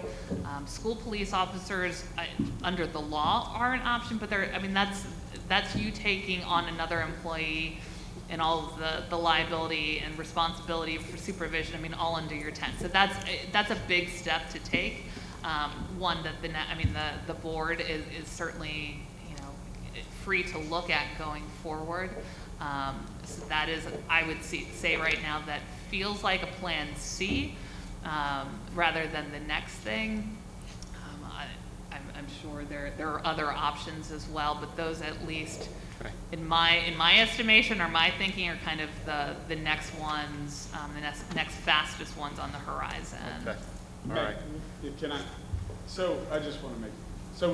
So we sent Economy Borough a letter saying that we want them to, if you're not going to supply a resource officer, we need permission to go elsewhere, right? Is that the way that goes? So yeah, but I've actually sent it in the form of the actual draft agreement. Right, I mean, we sent the agreement. Yep. So what we need is, we need Economy Borough to sign this agreement. And then this whole process moves forward because we have a secondary place that's already committed to a yes. Right. So what we're doing is we have to sit on our hands until the economy decides to do what they need to do. Okay. All right, second question. We all know that this resource officer has created a heightened concern in the community for the middle school, and it's heightened tensions as well, right? I gotta speak to the exchange that happened earlier, and I realize when we get asked questions, sometimes it pops out of our head, but I gotta go back to the communication that was sent on October 18th about us doing these random bag checks. I mean, if we're gonna tell people what we're gonna do to allay their fears and to lower the temperature, I'm gonna give you another opportunity to revisit that subject, because I hope that we have a better answer on our follow-up than a blank stare, right? So if you could tell us more about that, I'd appreciate it, and I'll have a seat. I don't have the information in regards to that, and I know Mr. Jrotc is not here. But I'm not aware if there were actual physical bag checks. So this is what I know. Mr. Jrotc had indicated that at some point he wanted to start to do random bag checks.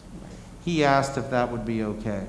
At some point, I said, I don't have a problem with that if you can get the volunteer staff to do that. Obviously, we don't have the same number of staff or the same process as we do at the high school to do that. I was okay with that. I can't say for sure. I'm understanding from what people are saying that it did not occur at that given point yet. I know that at this given point, I'm not going to go into great detail, but myself and Mr. King have been substituting up at the middle school quite frequently right now. We'll just say it like that. I mean, I'm not going to divulge anyone's information or anything like that. So I think it's something that we need to go back and revisit. What I will tell you in that is that a lot of that comes down to staff being willing to volunteer to do that. And my understanding was that Mr. Jrotc did have some folks that were willing to volunteer. So I'm not sure how many times that happened or if it happened, because you have to remember, in and probably since that time, I believe we shut down the middle school for a while. And then, you obviously have shortage of folks and some folks getting quarantined. I'm not positive if some of those folks that were quarantined were the ones that were going to be willing to do the bag check, because we can't make people do that. And so we've been subbing. I think the goal out of it is to do it. And that's my understanding, that he wanted to do that. But between the shutting down of the middle school and the, some of the personnel, whether that's quarantine or else, I'm not going to discuss personnel and their health and well-being in front of the public. But it could very well be that some of the folks that were willing to do it weren't there or not. And we're trying to do the very best we can. So what I could say is that we definitely want to revisit that and talk to the administration. We know that we have a new principal destined to start on Monday, so that will be good. And we're hopeful that, all of those folks working together, and we'll make sure that we again mention about the random bag checks. I'm not sure if it happened or how many times. I'm not saying that the blank stare to that point is, I'm not going to say an answer I don't know. I don't do that. That's just not who I am. If I know the answer, I'll say it. Well, the point is if you don't know an answer, I'm okay with not knowing an answer. But again, if we're going to institute a process, or at least say that we're going to institute a process, there's got to be a follow-up mechanism. And we all know that we're dealing with I think we need to clarify something, though. We as a board, during public comment, this school district does an unbelievable job of responding back to your questions. I'd like for people to attend other board meetings. I go to a ton of them just for my job. Most school districts do not respond to community comments. You make the comment, you have your 3 to 4 minutes of whatever that district decides. And then some districts might respond in an email, some might present something. But I think we need to understand that this group of people have been vulnerable, sticking our necks out there, talking back to our community in ways that we don't need to. We don't need to answer back. He doesn't need to respond. And for people to come in and attack in different ways, one, just realize what we are doing and how we are doing it. And two, realize what the job is that our administrators, our teachers, our bus drivers, our cafeteria workers, our paras, every single staff member is overworked right now. There is a shortage of everything out there. We can't get our borough to work with us.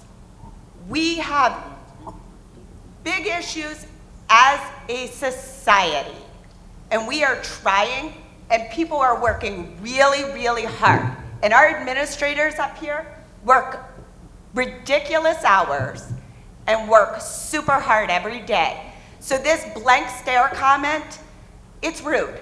And good luck. I appreciate it, and good luck when you're up here, because you're gonna blank stare at people, because it's hard. Denise, that's why he gave us another opportunity to address it, right? And I prefaced the question with a passive-aggressive preface. Well, the bottom Be line kind. is, I understand we're all trying. All I'm saying is, when we have an exchange like that, it's because we put it out there and we don't follow up. Random is the key And word in that Denise, discussion. my daughter's there, so I do have some And concern check on that. how many calendar days we've been open since then. So let me just say this. I appreciate it. But let me just say this. What I'm saying is that you're right. When you put something out, you need to follow through with it. That part is right. I agree. But what I'm saying to you is, since it came out till now, I can't positively answer if it did happen or not. The person who sent it out and was going to do it, along with probably staff members that he intended to do it, isn't here to answer that question. So before I could answer that for sure, I can only speak for myself. So I'll be honest. As far as when I ran the building over the course of the last X amount of weeks, which was a series of days along with this man, I can't speak for him. I didn't ask him yet, but I can answer for myself. On the days I was there, I did not know if there were volunteers available to me to do random bag checks. And for that, I will apologize. I will try to do better, and we'll try to look into being able to do that. That's what I could say. I think it is a good idea. I supported the administrator who wanted to do it. I think it is a good idea to do random bag checks. I don't have a problem with that. And I will assume any accountability that goes with the district. That being said, if I don't know the answer, I'm not sure. I don't want to say it did not happen if in fact it did happen. I heard it didn't from some folks in the crowd, but without the administrator being here, I don't know if he was able to do it for a day or two, or if he wasn't able to do it for a day or two. I mean, I could call him in the middle of the meeting, but to be honest, I don't think that's really the time or place for me to do that. So I can only speak to myself. So you're right, it is an excellent idea, and that's why I support of it. It's something that we need to try to reintegrate. I'm just giving you folks what I can give you, which is background information. Maybe the person couldn't volunteer. Maybe they were there and were anxious to volunteer, and I don't know that. So I'm not 100% sure what happened. I will tell you that it is a good idea that I support, that if you put something out, you should try to do that. I will tell you that there was a lot of closure and a lot of people out on quarantine and a lot of people having to cover and do different things throughout the course of this. And I don't know if those same volunteers were available, because to be honest, the building administrator was the one who knew who would volunteer. I'm not sure who that was, because that's the level of the building principal to do that. So I'm hopeful that we could get that going. I've made a note of it. I appreciate what you're saying, and I do think we want to try to do a better job. But I don't answer questions I don't know the answer to for sure. And maybe you should say you should know the answer. You should know it. And you could say that, and that's fair. I'm trying to do the very best that I can along with everybody else. In that situation, all I would ask is that if we don't know, we let us know. We're going to follow up and circle back with an answer. That's all.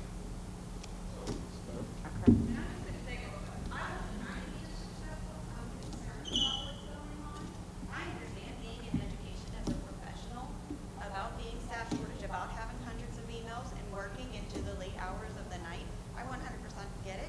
I'm asking for us to be proactive and to do something. Right now, we don't have a school resource officer. What are we doing? I understand there's not enough adults, but we need to do something. I don't know. My son was out for 2 weeks. That's why I asked you. And when you didn't say anything, I assumed that it was not done based off of your response about there being the unannounced backpack checks. I got that voicemail on my answering machine at home saying that they were going to be done, and I was like, oh, good, great. I'm excited about this. At least we're doing something than nothing. I'm asking us to be And I agree with it. That's what I'm saying. I agree with And it. I'm I not support it. trying to be I just don't know for sure when you say it didn't. I thought I heard you say it didn't happen. And I can't say whether it happened or not until I follow up and see if it actually did happen. I can't answer that question if I don't know for sure. And I'm not going to say, oh, yes, it happened, or no, it didn't, if I don't know whether it happened or not. That's just not who I am. I shoot it straight. That's who I am. Well, and I'd rather you say I don't know and not say anything. That's what I'm asking for. I'm just going to tell you, when my son comes home to me and my son says to me, I love my school, I love my teachers, I love my friends, but I hate that school. That raises red flags for me.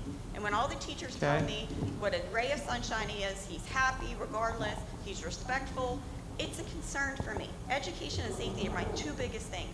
And I've said, and that's why I said, Dr. Pasquarelli, as a previous school board member, when you came on, you said all the right things when you were hired about safety and everything. And I told you right then and there, one of the biggest things I wanted to see was changes at that middle school and my concerns there. And here we are still talking about it how many years later.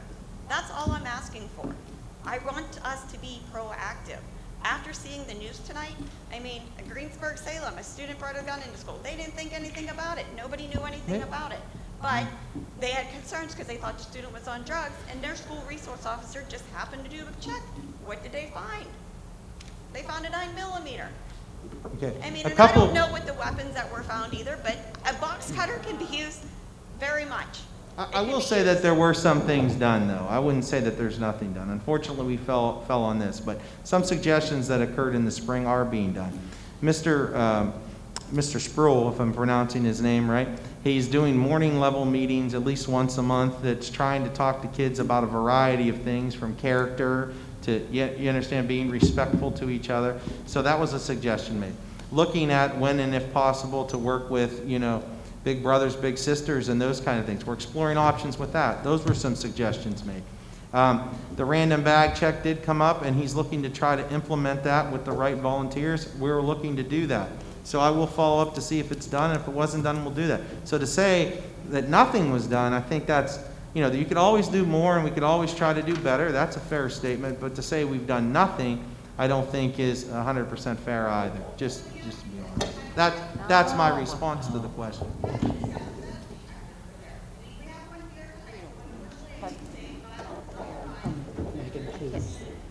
you stop? You have another. Yes. Okay. Mary Jane Jones, Gilliam, 1611 Linz Avenue, Ambridge, PA. As a suggestion to the school board in defense of, the comments in regards to the resource officer, I'm sure that's not the only option, But my question to the board is, where are the parents behind the problems that we're having in this school? Is there any way, like you said, that there are some grant monies available, you know what I mean, that you can perhaps employ some of these parents so that they can see the behavior of their children in the school district as well as on the buses in terms of safety? I mean, we're talking about our children, we love our children, but the children also have parents that need to be accountable, that would eliminate putting us all in the positions that we are in. And I can't see anything harmful with engaging the parents, you know what I mean, in terms of hall monitors. I even had to go down to school. I have grandchildren in this school district, you know what I mean, that have problems in the school district that I have to go down, and I even asked a volunteer to come to the school, and the reply that I get is because we have a shortage. Well, why do we have a shortage when their children are coming into these school districts and creating some of these problems? I don't know about you, but you got to go to the source also, and the source is not always about money and finances. They need to be held accountable. I'm concerned for all these bus drivers that are driving 2 and 3 different routes, trying to get these kids to where they need to go, and the kids can't even sit on the seats in the buses. The terrible tragedy that we had, you know what I mean, in this district alone. We've got to get to our children, and it has to start at home. I'm sorry. It has to start at home. So I would like the board to seriously consider maybe a parent control program, you know what I mean, where the parents can come in a couple of days a week, you know what I mean, to see what's going on. If you're afraid for your kids and I'm afraid for my child, I'm coming down to school to find out what's going on as a parent. Thank you. Dr. Pascarelli, we do have an advertisement. We were looking for a hall monitor, correct, at the middle school, I believe? Yes, we are looking for a hall monitor. I know at the elementary school, they are asking for parent volunteers too. I get emails on that. I believe for lunch, correct? Correct. So during that time where they are short-staffed, but I think that's a great idea of us looking and maybe even looking at policy or procedure to add parent, like I know on attendance and different things, sometimes the magistrate puts in parent classes that they have to go to when we can't get the kid to school, but maybe we can work with our local magistrate even for disorderly conduct. Then is the parent involved in that also? That's a great suggestion. Thank you. Thank you. Okay, we're going to move forward to our committee reports. Education and Technology, Dr. Manganello? Yes, thank you, Mrs. President. I have 6 items for discussion tonight. First is the Caring Foundation agreement. The second is a student agreement for discipline. The third is to approve Lori Heim to attend the P&C conference. Number 4, and then 5 and 6 all are educational pieces of our comprehensive plan, and then both the high school course selection booklet and the middle school course selection book to be approved. I did want to make a comment just briefly about the middle school handbook. The board was provided that obviously some of the changes are much more limited in the edits than the high school. Unfortunately, as I kind of mentioned, we don't have somebody here able to present today on that. So if you review that and you have specific questions, I would encourage you to email myself, and then we can get that to the middle school to get the answers. And if need be, we could ask the middle school to come and answer those questions next week. Are there any questions or concerns? No. Thank you. Thank you. Moving forward to Finance and Budget, Ms. Pedigo? Thank you, Mrs. President. I have 3 items for discussion this evening. The first and second have to do with our regular monthly bills for the school district and the cafeteria. Is there any discussion? The third item is Brocconi Act 80 proposal. It's recommended to accept the proposal from the firm To review Act 80 tax jurisdiction by school district to determine if there are taxpayers who reported an incorrect school code on their tax returns. This will cost approximately $840. Any questions? Discussion? That's all I have, Mrs. President. Thank you. Building and Grounds, Mr. Angus. There are no items for discussion this evening. Thank you. Athletics, Mr. Campbell. Nothing at this time. Thank you. Public Relations, Mr. Metz. Nothing at this time. Thank you. Steering and Rules, Mrs. Kehoe. Item number 1 is the reorganization meeting, which will be held on December 8th, which is a Wednesday at 7 p.m. Any discussion? Item number 2 is December board meetings. The dates have been moved so that the meet and discuss will immediately follow the reorganization meeting, and the regular board meeting will be on December 15th. Any questions? Item number 3 is Policy 146.1, Trauma-Informed Approach. It is a third reading to ensure coordination among teams for implementation of trauma-informed approach to include the district's threat assessment team. Are there any questions? Item number 4, Policy 218.2, Terroristic Threats, third reading.